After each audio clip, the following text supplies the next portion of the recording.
हे केशव, किंतु मैं मुनि या स्थित प्रज्ञ को पहचानूंगा कैसे?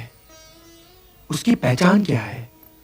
वो उठता बैठता कैसे है? उसकी बोलने की शैली कैसी है केशव?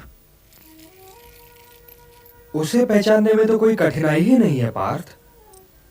प्रजहाति यदा कामान सर्वान पार्थ मनोगतान आत्मन्येवात्मना तुष्टः स्थितः प्रज्ञस्तदोच्यते। उसी की भांति तुम अपनी कामनाएं त्याग दो, अपनी व्यक्तिगत अभिलाषाओं से मुक्त हो जाओ, सुख दुख से परे होकर अपने स्वयं में संतुष्ट हो जाओ पार्थ। तो ना तुम्हें दुख की अग्नि जला सकेगी और न सुख की वर्षा तुम्हें भिगा सकेगी। हे पार्थ, स्थित प्रज्ञ वो मुनि है जो सुख और दुख दोनों ही में समान भाव रखता है और कोई उसका ये संतुलन तोड़ भी नहीं सकता।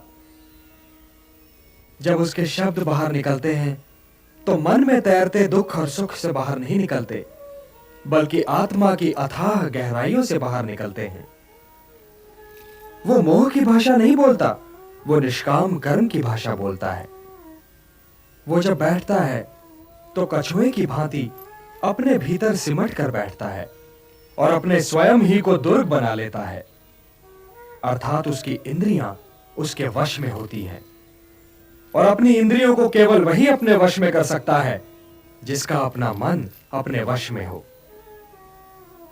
हे पार्थ, ध्यायतो विषयान् पुंसः संगस्तेषु उपजायते संगात् संजायते कामः कामात् क्रोधो विजायते। क्रोधात् भवति सम्मोहः सम्मोहात् स्मृति विभ्रमः स्मृति भ्रंशात् बुद्धिनाशो बुद्धिनाशात् प्रणश्यति।